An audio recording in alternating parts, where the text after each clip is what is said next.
Domination. Stability के कोई बच्चे हैं क्या? नहीं। एक्सपेंशन के? Intensification, diversification, merger, alliance. Intensification, diversification, merger, alliance. Retrenchment के? Turn around, divestment, liquidation. Turn around, divestment, liquidation कल पढ़ लिया था अपन ने ये।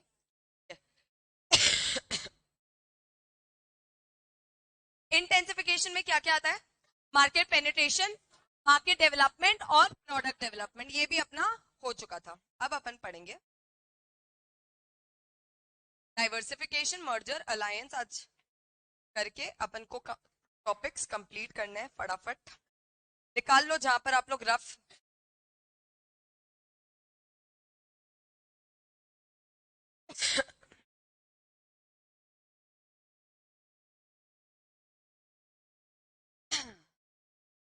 डाइवर्सिफिकेशन बोलता है जब आप नए नए प्रोडक्ट, नए नए मार्केट, नए नए प्रोसेसेस में जाते हो तो उसको बोला जाता है diversification.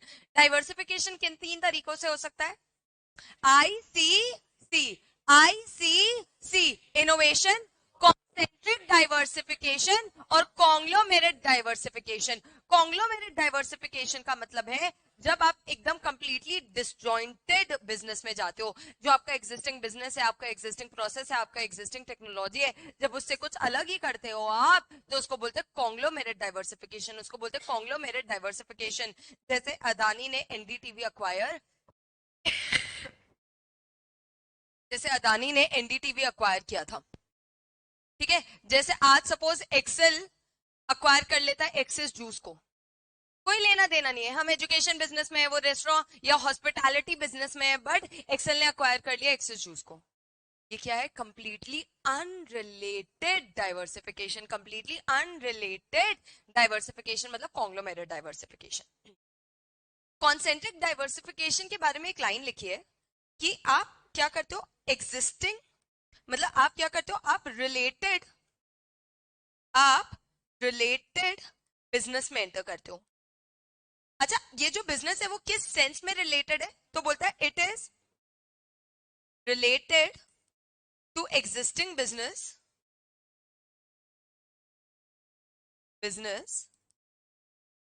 Through process, through technology, through marketing. बोलता है कि भाई रिलेटेड बिजनेस में आप इस तरीके से एंटर करते हो कि वो कहीं ना कहीं प्रोसेस या कहीं ना कहीं आपकी टेक्नोलॉजी या कहीं ना कहीं आपकी मार्केटिंग के थ्रू रिलेटेड है। जैसे अमूल के जो प्रोडक्ट्स हैं वो उनका प्रोसेसिंग थोड़ा सिमिलर है, या अगर डेल पहले डेस्कटॉप बेचता था और अब लैपटॉप ले आता है तो उसकी टेक्नोलॉजी कहीं ना कहीं सिमिलर है, उसकी टेक्नोलॉजी कहीं ना कहीं सिमिलर है। यानी इसको बोलते हैं कॉन्सेंट्रिक डाइवर्सिफिकेशन। इसको बोलते हैं कॉन्सेंट्रिक डाइवर्सिफिकेशन। क्या कॉन्सेंट्रिक डाइवर्सिफिकेशन के भी टाइप्स है क्या? क्या क्या? वर्टिकल और हॉरिजॉन्टल। बोलते हैं कॉन्सेंट्रिक डाइवर्सिफिकेशन भी आप दो तरीके से कर सकते हो। आप ना कॉन्सेंट्रिक डाइवर्सिफिकेशन भी दो तरीके से कर सकते हो, एक तो वर्टिकल और दूसरा हॉरिजॉन्टल। एक तो वर्टिकल और दूसरा हॉरिजॉन्टल। सेकंड दो।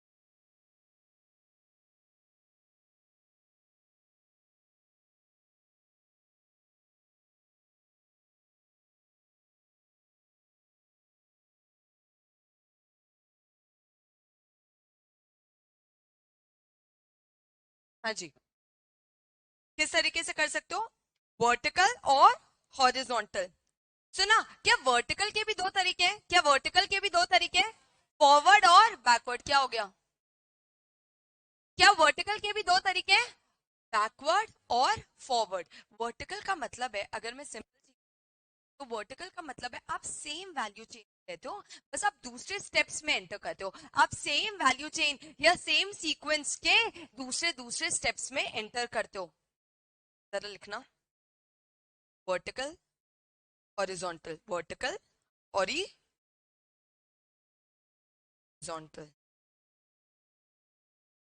अगर आइकिया ज्यादा से ज्यादा फॉरेस्ट खरीद रहा है, अगर आइकिया ज्यादा से ज्यादा फॉरेस्ट खरीद रहा है तो उसको क्या बोलेंगे?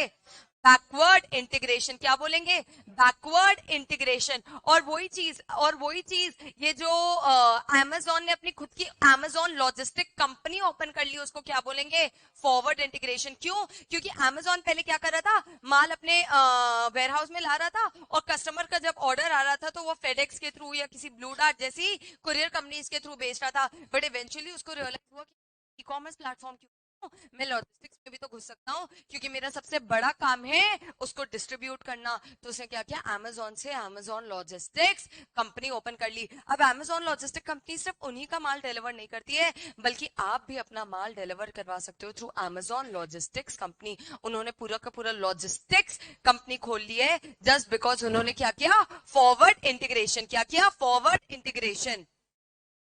एक्सेल ने जो सीए बच्चों को पढ़ाते पढ़ाते 11th 12th की कोचिंग शुरू कर दी है, वो क्या होगा, हाँ, बैकवर्ड या फॉरवर्ड, बैकवर्ड इंटीग्रेशन। क्यों? क्योंकि अब हम वो 11th 12th के बच्चे, और हम तो कॉमर्स ही पढ़ाते हैं, हम तो क्या पढ़ाते हैं, कॉमर्स। कॉमर्स वाले बच्चों को हम क्या बता सकते हैं कि सीएस के क्या बेनिफिट्स है, सीएमए के क्या बेनिफिट्स है, सीए के क्या बेनिफिट्स है, एक्सेल के क्या बेनिफिट्स है कि नहीं। This is called backward integration, this is called backward integration. Vertical में आपको एक लाइन जरूर लिखनी है कि you remain with in the same process sequence. आप सेम प्रोसेस सीक्वेंस के अंदर रहकर काम करते हो, या आप सेम वैल्यू चेन के अंदर रहकर इंटीग्रेट करते हो, या तो बैकवर्ड इंटीग्रेट करते हो, या तो बैकवर्ड इंटीग्रेट करते हो, या तो फॉरवर्ड इंटीग्रेट करते हो। बैकवर्ड इंटीग्रेट का मतलब है आप अपने सप्लायर्स के साथ डील कर लेते हो, आप अपने इनपुट प्रोवाइडर्स के साथ डील कर लेते हो, आप अपने सप्लायर्स के साथ डील कर लेते हो, आप अपने इनपुट प्रोवाइडर्स के साथ डील कर लेते हो। अच्छा, फॉरवर्ड इंटीग्रेशन का यही मतलब है कि आप अपने डिस्ट्रीब्यूशन चैनल में घुस जाते हो, बस, क्या यही मतलब है?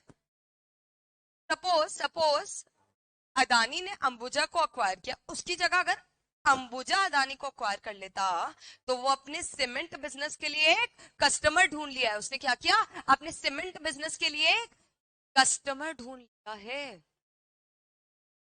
यानी इवन फॉरवर्ड इंटीग्रेशन का मतलब है कि जो रॉ मटेरियल है ना, अगर वो अपने सबसे बड़े कस्टमर को खरीद ले, जो रॉ मटेरियल सप्लायर है ना, अगर वो अपने सबसे बड़े कस्टमर को खरीद ले, तो ये भी तो फॉरवर्ड इंटीग्रेशन है, ये भी तो फॉरवर्ड इंटीग्रेशन है। और एक एमसीक्यू का एग्जांपल तो अपन ने देख ही लिया कि जिसके कॉफी फार्म से उसने क्या ओपन कर लिया, कॉफी शॉप्स ओपन कर लिया, जिसके कॉफी फार्म से उसने क्या ओपन कर लिया, कॉफी शॉप्स ओपन कर लिया। मतलब या तो आप अपने कस्टमर को खरीद लो, यानी आप अपने कस्टमर के बिजनेस में पहुंच जाओ, या आप डिस्ट्रीब्यूशन चैनल्स में घुस जाओ, या आप डिस्ट्रीब्यूशन चैनल्स में एंटर कर लो।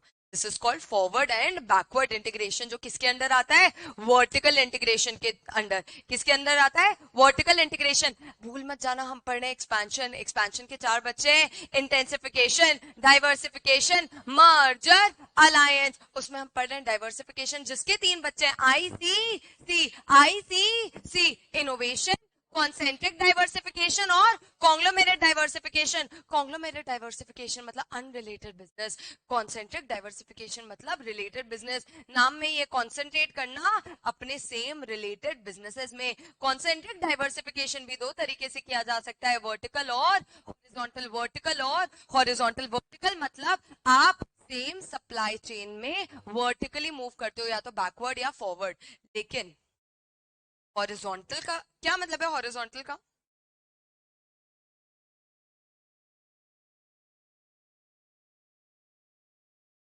आप, जो लोग सेम प्रोडक्शन मार्केटिंग लेवल पे है ना, इंडस्ट्री सेम है कि नहीं, कहीं ना कहीं इंडस्ट्री सेम है, इंडस्ट्री सेम है, वो लोग सेम लेवल पे, इंडस्ट्री सेम है, और वो लोग भी कहीं ना कहीं अपने सेम वैल्यू चेन लेवल पे है।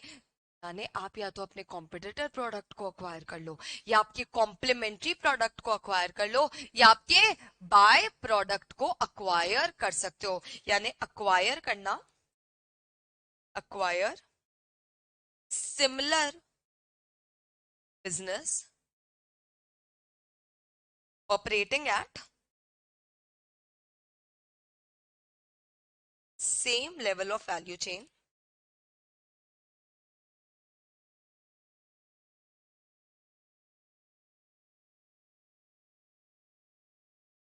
Same level of value chain, ऐसे बिजनेस को अक्वायर करना जो एक तो सेम इंडस्ट्री में है, सिमिलर सा बिजनेस है, और कहाँ एग्जिस्ट करते हैं वो लोग, same level of value chain पे हैं, वो लोग same level of value chain में ऑपरेट करते हैं. एग्जाम्पल,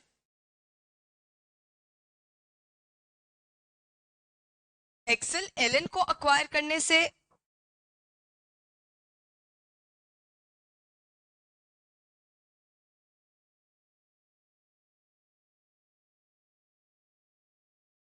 एक्सीलेंस, हम लोग उसका नाम रखेंगे एक्सीलेंस.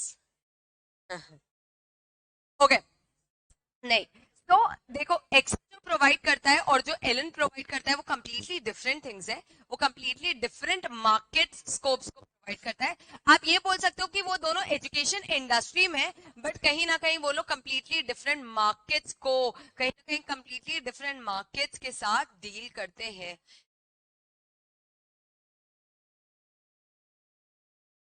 एयर इंडिया विस्तारा का मर्जर है. हाँ, तो वो हॉरिजॉन्टल, करेक्ट, फिलहाल वो हॉरिजॉन्टल मर्जर है, उससे पहले वो हॉरिजॉन्टल डाइवर्सिफिकेशन में आता. व्हाट्सएप, जो फेसबुक ने व्हाट्सएप और इंस्टाग्राम को अक्वायर किया, जो फेस, अच्छा लिखना लिखना सुनो, आप किस किस लेवल्स पे इंटीग्रेट कर सकते हो. आप इंटीग्रेट कर सकते हो with competitor product, complementary product, या बाय प्रोडक्ट, या बाय प्रोडक्ट. कॉम्पिटिटर प्रोडक्ट में अपन ने देखा था फेसबुक ने व्हाट्सएप और इंस्टाग्राम को अक्वायर कर लिया.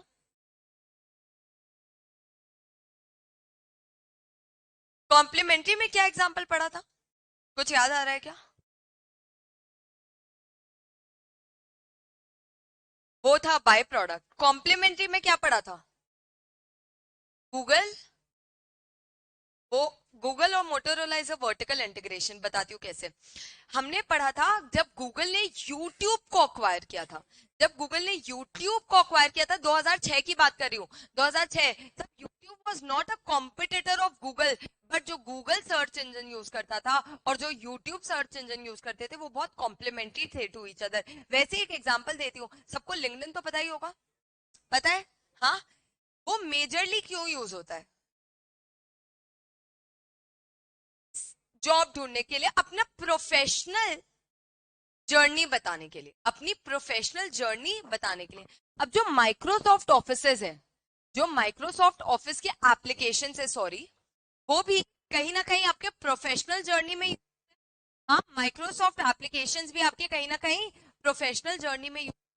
माइक्रोसॉफ्ट ने लिंक्डइन को अक्वायर कर लिया था बिकॉज, अब आप देखना, जो भी लिंक्डइन में आप कभी एक्सेल का, वर्ड का, पावर पॉइंट का, क्या बोलते हैं, ट्रेनिंग्स वगैरह देखते ही रहोगे, बिकॉज माइक्रोसॉफ्ट को लगा कि एक प्रोफेशनल सोशल मीडिया को अक्वायर करना will really help their already existing professionals applications. This is acquiring complementary product. जो गूगल ने यूट्यूब को अक्वायर किया, जो माइक्रोसॉफ्ट ने लिंक्डइन को अक्वायर किया. लिखना, माइक्रोसॉफ्ट एंड लिंक्डइन.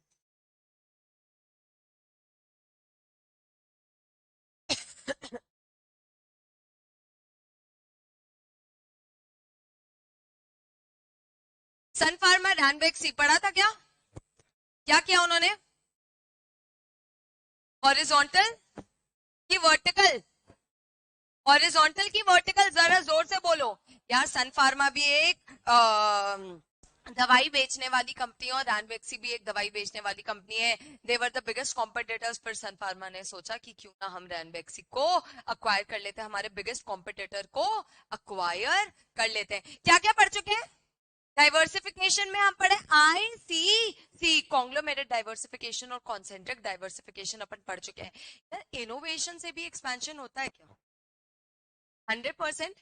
इनोवेट कर कर भी बहुत एक्सपेंशन हो सकता है। इनोवेशन में हो सकता है आप कोई नया प्रोडक्ट नहीं ला रहे हो, लेकिन आप उस नए प्रोडक्ट आप अपने एग्जिस्टिंग प्रोडक्ट को भी इतना डेवलप कर सकते हो कि it is as good as expansion. It is as good as expansion. Innovation के 3 टाइप्स क्या है, कौन बता सकता है? प्लीज हाथ खड़े करना। मतलब 3 कैटेगरीज बोल लो इनोवेशन के, बताओ फटाफट और एक्सप्लेन करके विद एग्जांपल।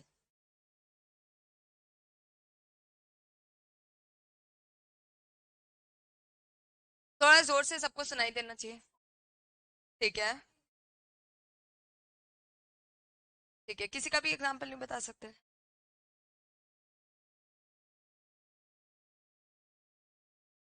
फिर भी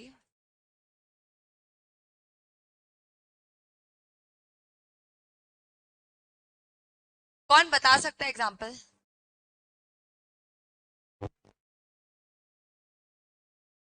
हाँ, ठीक है। कैसे कॉम्प्लेक्स प्रॉब्लम सॉल्व करता है चैट जीपीटी? तो आपको बहुत इजीली मिल जाता है। ठीक है, ठीक है, बहुत अच्छा। क्या एमएस एक्सेल आपकी प्रोडक्टिविटी आगे जाकर इंक्रीज कर सकता है? हाँ। क्या फास्टैग ने वो हाईवेज की प्रोडक्टिविटी इंक्रीज की है? टोल कलेक्शन की प्रोडक्टिविटी इंक्रीज की है ना कहीं, हाँ। Tesla, correct. एप्पल, टेस्ला, कैसे ये कॉम्पिटेटिव एडवांटेज का एग्जांपल? क्योंकि ये लोग जितना इनोवेट करेंगे वो अपने कंपटीशन से एक स्टेप आगे बढ़ते जाएंगे। जितना इनोवेट करेंगे वो अपने कंपटीशन से एक स्टेप आगे बढ़ते जाएंगे। यानी 3 चीजें। इनोवेशन बोलता है अपने प्रोडक्ट और प्रोसेसेस को अगर आप इनोवेशन से अपग्रेड करोगे ना, तो भी आप एक्सपैंड कर सकते हो। अगर आप अपने प्रोडक्ट या प्रोसेसेस को विद इनोवेशन एक्सपैंड अपग्रेड करोगे तो भी आप आगे बढ़ सकते हो। फर्स्ट एग्जांपल है उसका, कॉम्प्लेक्स प्रॉब्लम सॉल्व करता है। ये कॉम्प्लेक्स प्रॉब्लम्स कैसे सॉल्व करता है, इसके लिए एक वर्ड बोलूंगी। कंपनीज क्या करती है, हर कोशिश करती है, और आप ये मेरे साथ मानोगे, एआई क्या कर रही है? एआई कर रही है कि आज आपको कोई एप्लीकेशन भी बनाना है ना, तो कोड हम लिख कर दे देंगे। आपको किसी ईमेल का भी आंसर देना है ना, तो बस वो ईमेल का थ्रेड हमारे सिस्टम में डाल दो, हम उसका आंसर ड्राफ्ट करके देंगे।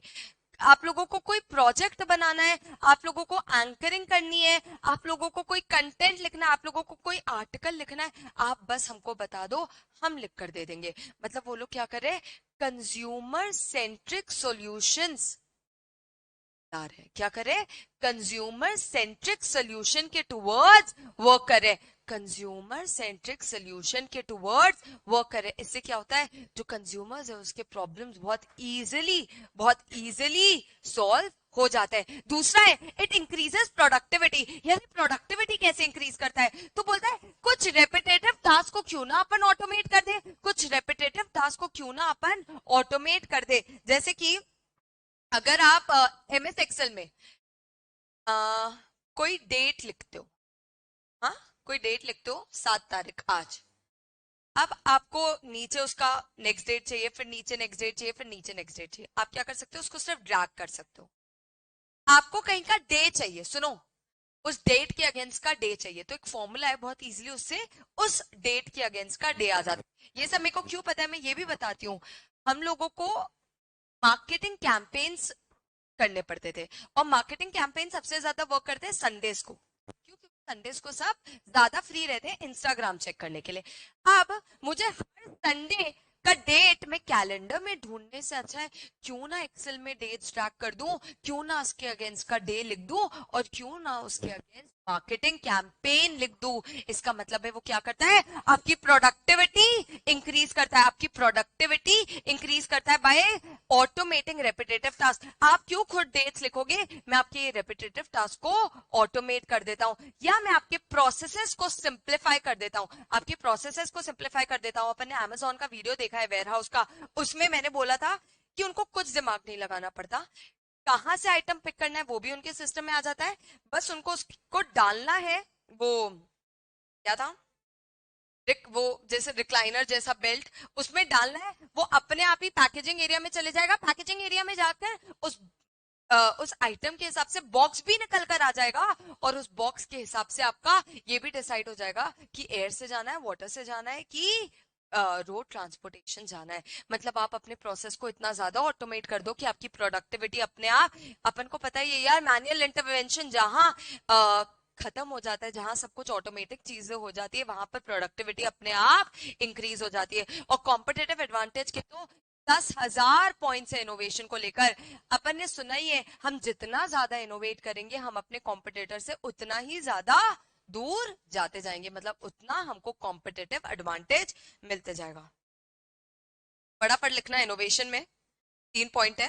पहला, solves complex problems. Solves complex problem कैसे सॉल्व करता है?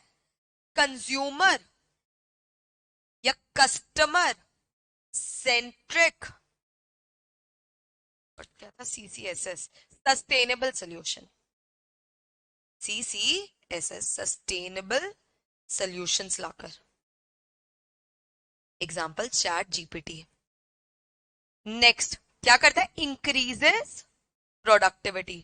इंक्रीजेस प्रोडक्टिविटी, ये जो अपन वर्ड्स लिख रहे हैं ना, वो आप लोगों के आंसर्स में जरूर होना चाहिए। ये क्या करता है? ऑटोमेट करता है रिपीटेटिव टास्क को। Automate repetitive tasks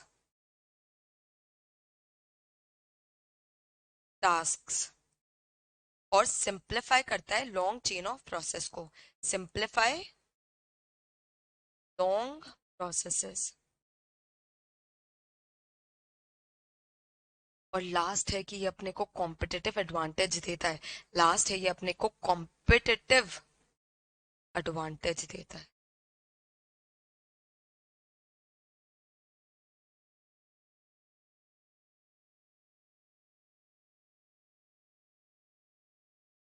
increases customer satisfaction. कोई भी innovative product customer satisfaction increase करता है, जिसके कारण हमको क्या मिल जाता है? एक कॉम्पिटिटिव एडवांटेज मिल जाता है। कॉम्पिटिटिव एडवांटेज मिल जाता है। उसके लिए आईफोन के लिए लोग पैसे देकर भी खुश हैं, क्योंकि उनको एक सेटिस्फैक्शन मिल रहा है कि I have the most upgraded phone in the sense of iPhone, which gives iPhone a competitive advantage. यहाँ अपना क्या कंप्लीट होता है? अपना यहाँ पर डाइवर्सिफिकेशन कंप्लीट होता है, यानी इंटेंसिफिकेशन, डाइवर्सिफिकेशन, मर्जर अलायंस का इंटेंसिफिकेशन और डाइवर्सिफिकेशन कंप्लीट होता है। मुझे कौन मर्जर समझा सकता है चारों पॉइंट्स के साथ?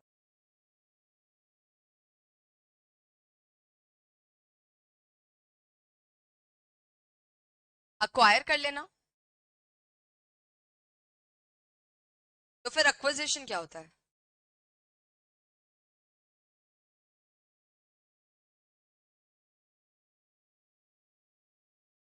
ओके, मैंने इसका एक एग्जांपल दिया था, शादी, अरेंज मैरिज और लव मैरिज। अरेंज मैरिज हम कई बार बोलते हैं क्योंकि दो फैमिलीज मर्ज हो रही है। दो फैमिलीज, ये मैं थोड़ी पुरानी बातें कर रही हूँ, है ना, ऐसा ऑफेंसिव मत हो जाना, मेरी भी लव मैरिज ही है, तो आई नो। दोनों फैमिलीज मर्ज होती है, फ्रेंडली टर्म्स में मर्जर होता है। दोनों के मैनेजमेंट एक साथ आकर काम करते हैं, भले बाकी के टास्क को, डुप्लीकेशंस को हटा दे, लेकिन एक साथ आकर काम करते हैं। यहाँ एक्विजिशन नहीं होता, यहाँ मर्जर होता है। दो कंपनीज आकर 50-50 मर्ज होती है। ठीक है, 4 type.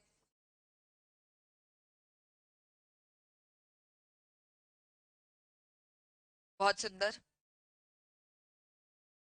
Very good,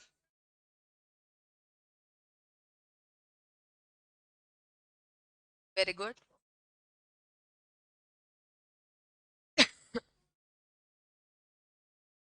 very good,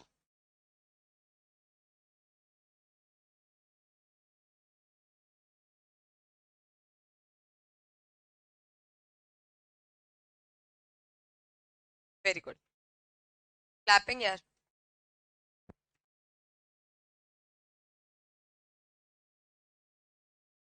merger था, पहली बात तो, मर्जर मतलब जब कुछ चीज फ्रेंडली टर्म्स में हो, दो लोग साथ मिलकर मर्ज करें, दोनों की मैनेजमेंट आए, इसका भी सीईओ आए, इसका भी सीईओ आए, और दोनों मिलकर कंपनी को कंट्रोल करे, दोनों मिलकर कंपनी को कंट्रोल करे, यानी सब कुछ फ्रेंडली टर्म्स में हो। एक्विजिशन क्या होता है, कभी कभी अनफ्रेंडली भी हो सकता है। एक्विजिशन क्या होता है, कभी कभी अनफ्रेंडली भी हो सकता है। जैसे जो अदानी ने एनडीटीवी के साथ किया था, that was a very very unfriendly acquisition. NDTV नहीं चाहता था कि उसका एक्विजिशन अदानी कर ले, बट अदानी ने किसी एनडीटीवी के किसी एक शेयर होल्डर्स को अपना वो करके उनके थ्रू मर्जर किया था। मतलब अदानी ने उनके प्रमोटर्स के साथ भी एक्विजिशन नहीं किया था, किसी किसी के थ्रू। तभी तो बोला जाता है बहुत ज्यादा इक्विटी डाइल्यूट मत करो, क्योंकि कब आपकी कंपनी आपके हाथ से बाहर हो जाए पता नहीं चलेगा। डेट कहीं ना कहीं ठीक है, लेकिन जितना ज्यादा इक्विटी डाइल्यूशन करोगे, आपकी कंपनी दूसरों की बनती जाएगी। अच्छा, इसमें भी चार तरीके के मर्जर होते हैं, वर्टिकल, हॉरिजॉन्टल, कोजेनेरिक और कॉन्ग्लोमेरेट। कोजेनेरिक और कॉन्ग्लोमेरेट, जरा वापस बोलना। वर्टिकल, वापस, कॉन्ग्लोमेरेट।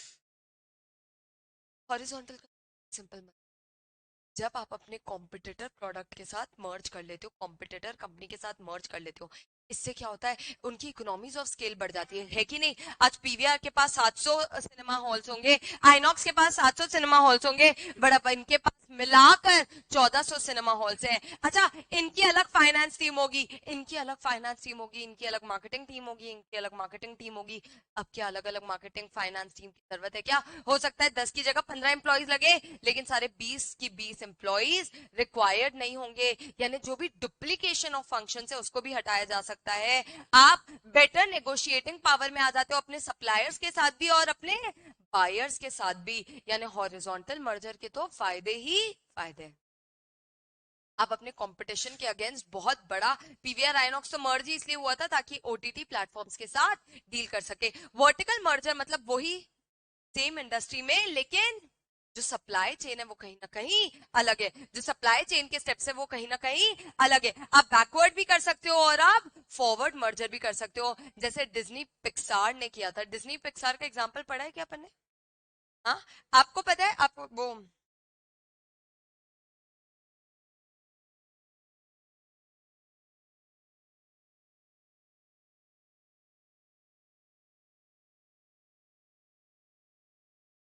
अब किसी ने इसमें से कुछ भी आइटम्स देखे?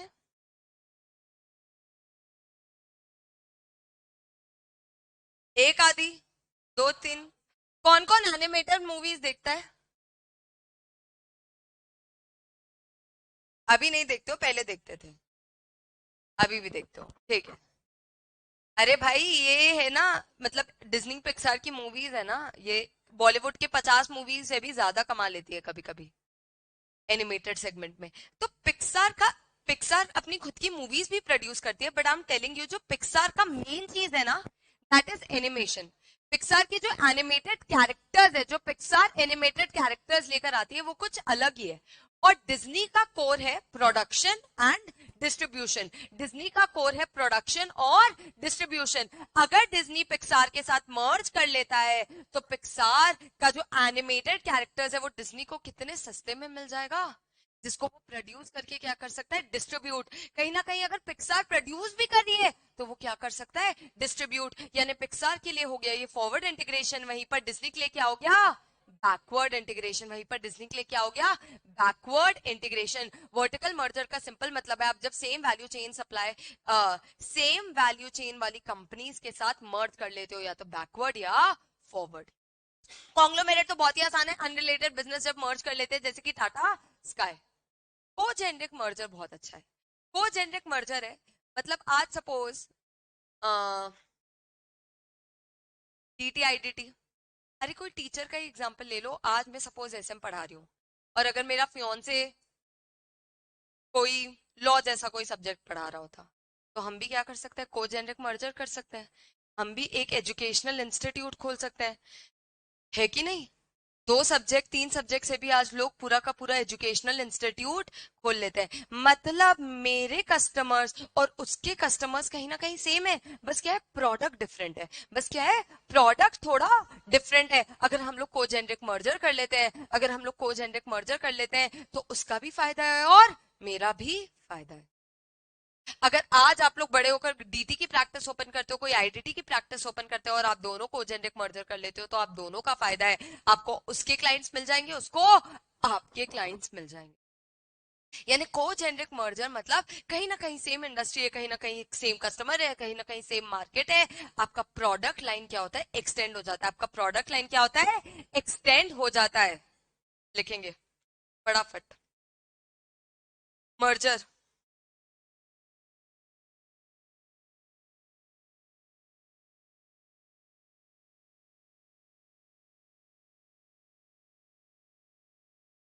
पहला क्या है वर्टिकल, दूसरा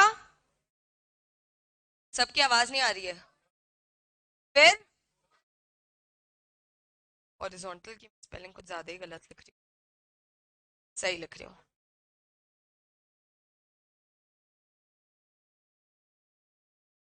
कॉन्ग्लो मेरिट।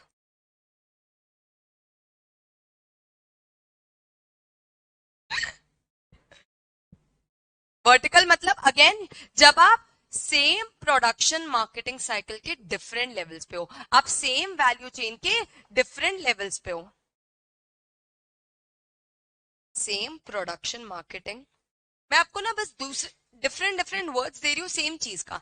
वहां हमने लिखा था सेम प्रोसेस सीक्वेंस, कहीं पर अपन ने लिखा सेम वैल्यू चेन, अभी मैं लिख रही हूँ सेम प्रोडक्शन मार्केटिंग चेन। बात तो एक ही है, प्रोडक्शन से मार्केटिंग तक का चेन। प्रोडक्शन मार्केटिंग सिस्टम में आप क्या हो, डिफरेंट स्टेजेस में हो, आप क्या हो डिफरेंट स्टेजेस में हो।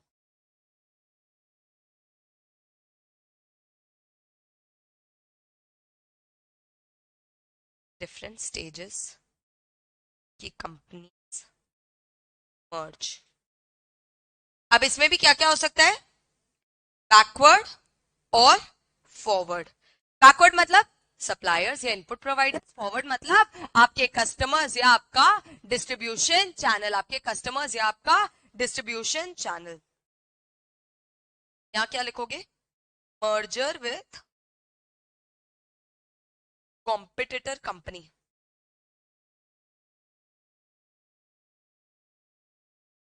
इससे क्या होता है, इंक्रीज ऑफ, बताना तो क्या इंक्रीज होगा, इकोनॉमीज ऑफ सेल। ये वर्ड्स बहुत इंपॉर्टेंट है, इकोनॉमीज ऑफ स्केल। एग्जाम्पल अपन पूरे बड़े चार्ट में लिख चुके हैं इसलिए अभी नहीं लिखा रही हूं, पहले कॉन्ग्लोमेरेट लिख लेते हैं। Merger between, merger between two unrelated business, two unrelated business.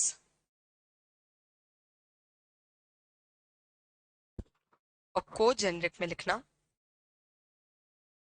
Related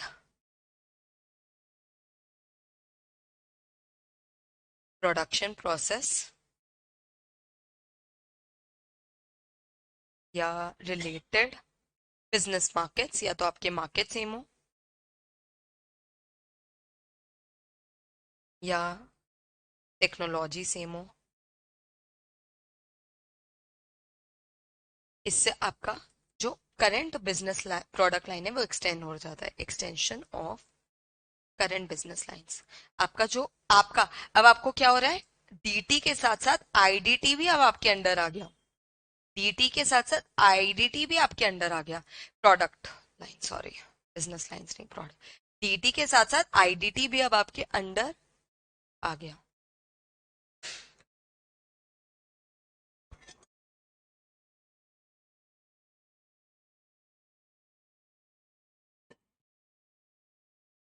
जाने क्या, अलायंस कौन बताएगा,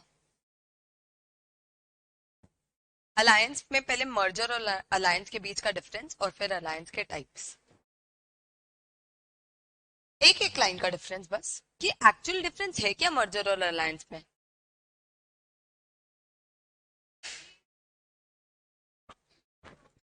हम्म। ऐसा मैंने कहीं बोला है? क्या बताया था मैंने इसका एग्जांपल मर्जर अलायंस का? एक क्या है? शादी। दूसरा क्या है? Live in relationship. कौन सा कभी भी तोड़ा जा सकता है? कौन सा चलते ही रहेगा? मतलब तोड़ना चाहोगे तो बहुत मुश्किलातों से टूटेगा। क्यों? क्योंकि उसको लॉ, क्योंकि उसको कोर्ट ने अप्रूवल दी है। मैरिज को क्या होता है? कोर्ट अप्रूवल देता है। यानी अगर आपको डिवोर्स करना है तो वो भी किसके थ्रू होगा? कोर्ट के थ्रू होगा। लेकिन अलायंस में क्या होता है? अलायंस में तो आप टेम्पररीली जुड़ते हो, जब लगे टेम्पररीली तोड़ भी सकते हो, परमानेंटली भी तोड़ सकते हो। ठीक है, अलायंस का डिफरेंस, ए सॉरी, अलायंस के बेनिफिट्स एडवांटेजेस क्या है?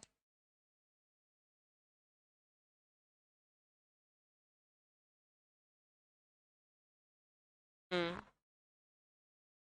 चल, क्या मतलब है ऑर्गेनाइजेशनल का? चलो ठीक है।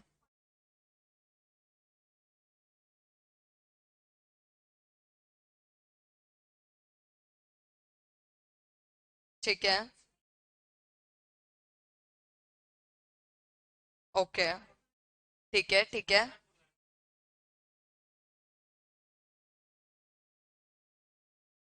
हम्म। ठीक है, ठीक है, डन। क्यों?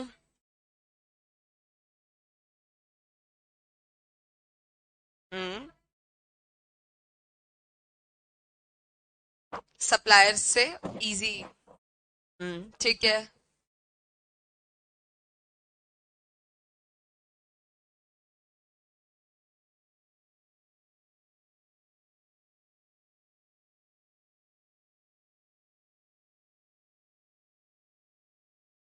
ठीक है।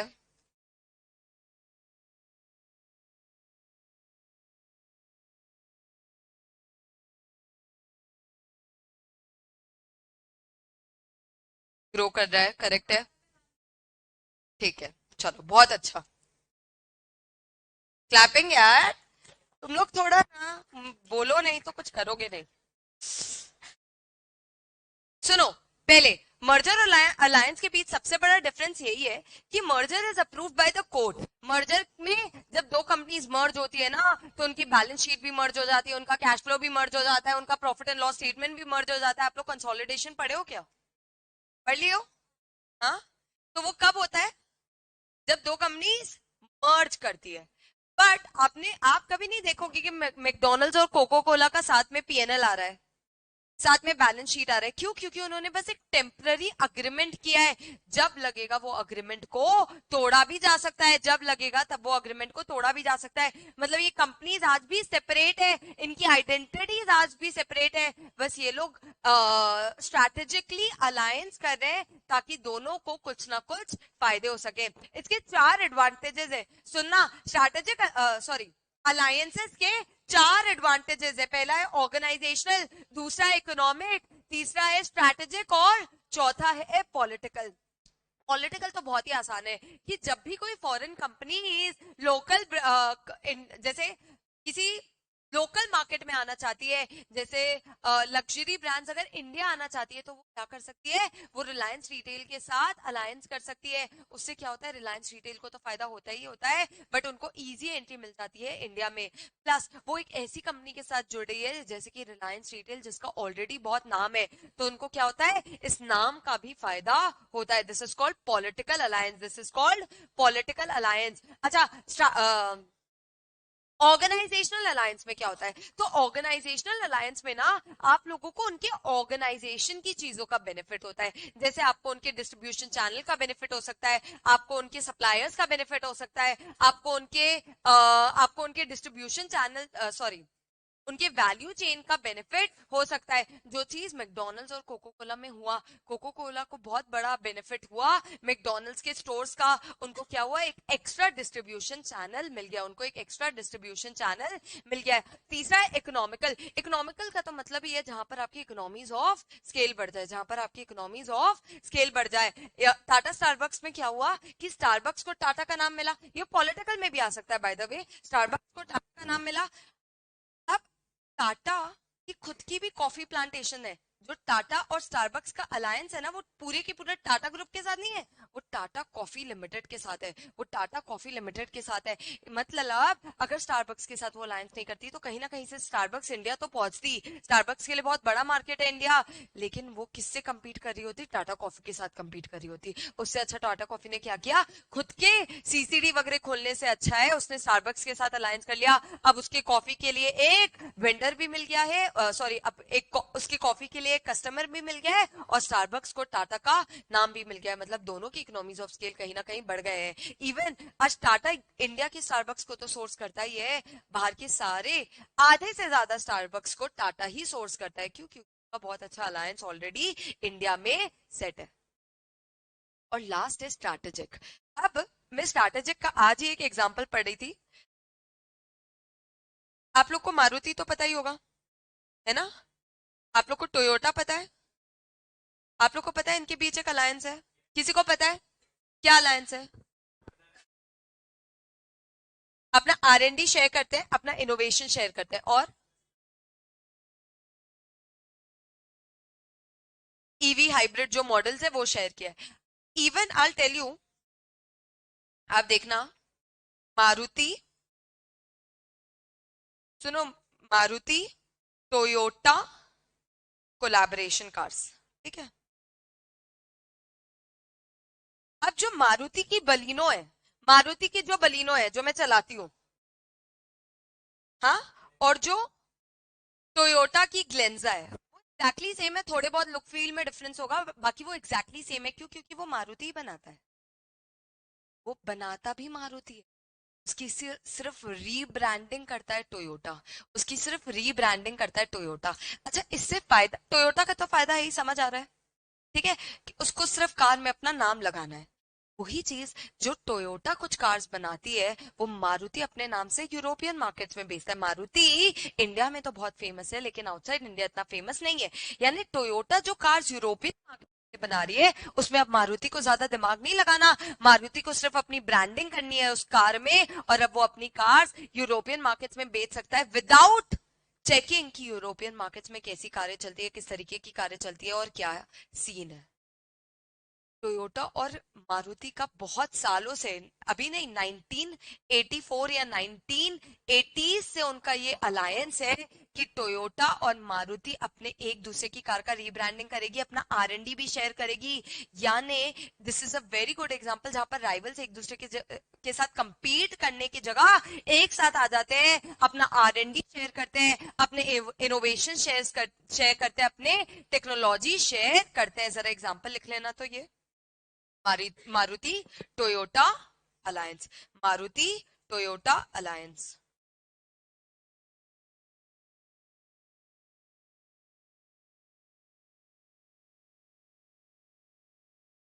अलायंस के कितने बच्चे, कौन कौन?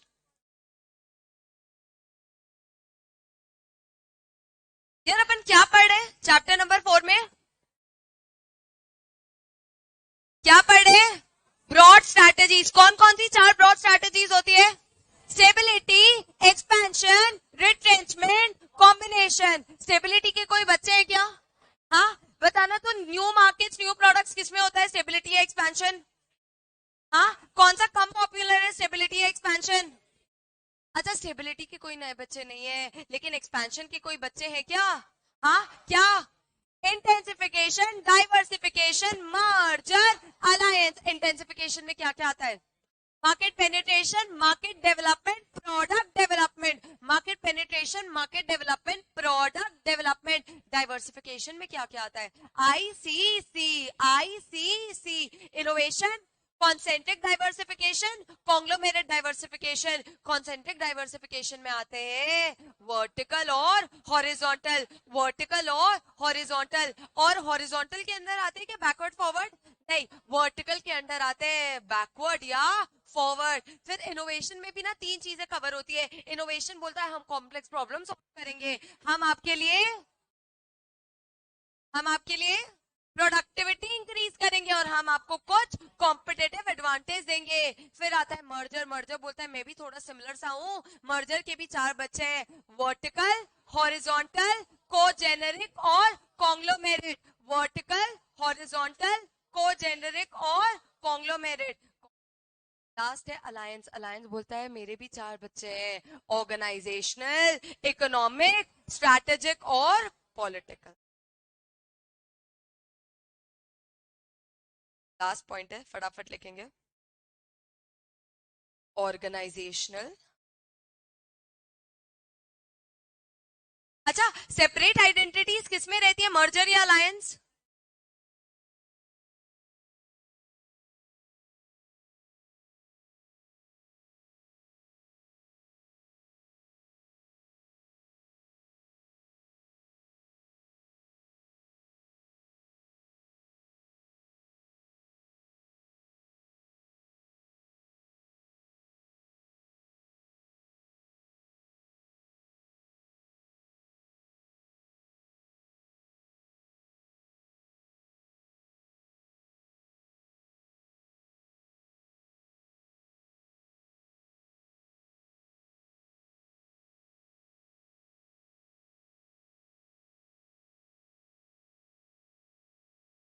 फॉरेन बिजनेस को gets easy entry in local markets,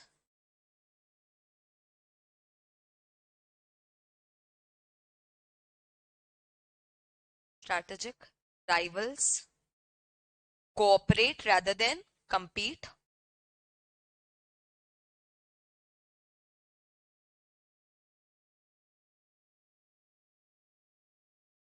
greater economies of scale, greater economies of scale, और लास्ट है enhances production capacity, distribution channel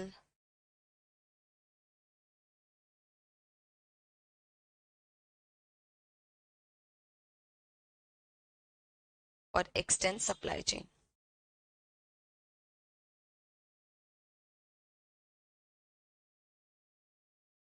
दिख रहा है क्या?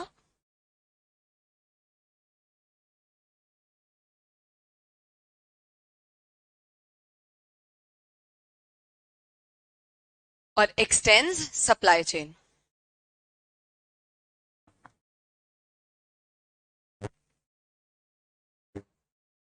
डन।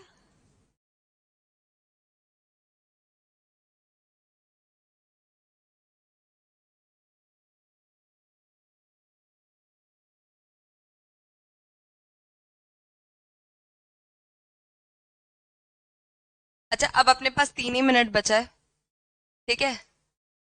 कौन मुझे आकर सारी ब्रॉड स्ट्रैटेजीज एक्सप्लेन कर सकता है? सोच लो, समझ लो, मतलब starting with the broad strategies till alliance के टाइप्स।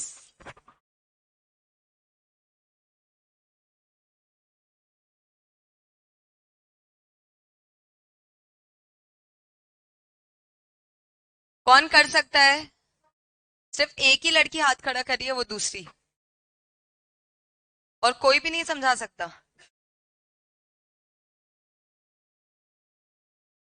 आजा।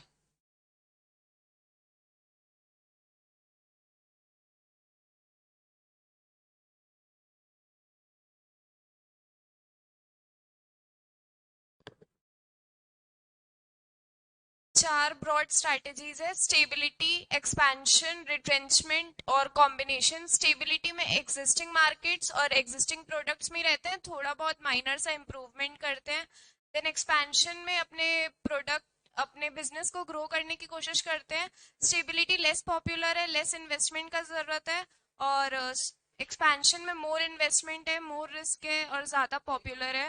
देन स्टेबिलिटी के अंदर तीन चीजें आती है, मार्केट पेनिट्रेशन, मार्केट डेवलपमेंट, हाँ सॉरी, स्टेबिलिटी में अंदर कुछ नहीं है। देन एक्सपेंशन, एक्सपेंशन में चार तरीके से हो सकता है, इंटेंसिफिकेशन, डाइवर्सिफिकेशन, मर्जर और अलायंस।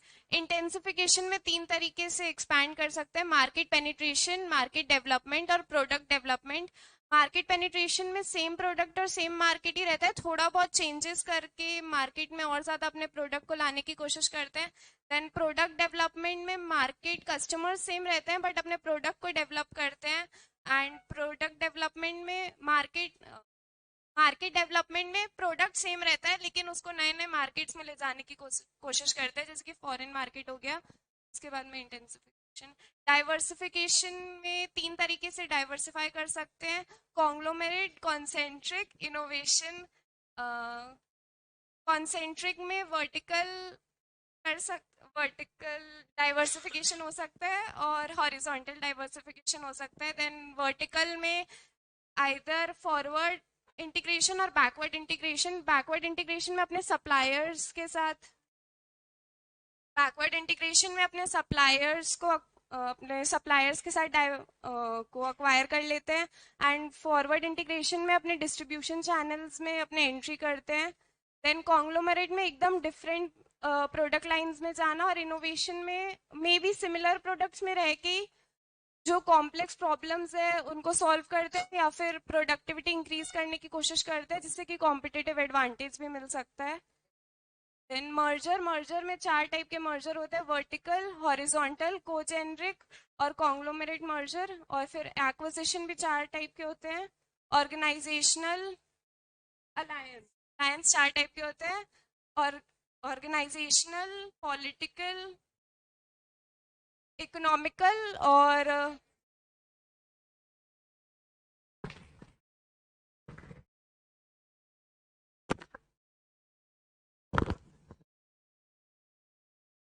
अपना अपना सिर्फ क्या बचा है, product portfolio analysis.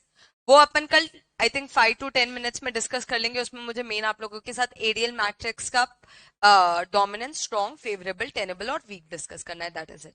Then will be done with chapter 4 का रिवीजन एंड वील कंटिन्यू जो अपन पढ़ रहे थे चैप्टर 3 में, जो अभी अपन ने छोड़ दिया वो है कॉस्ट, लीडरशिप, डिफरेंशिएशन और फोकस। Thank you.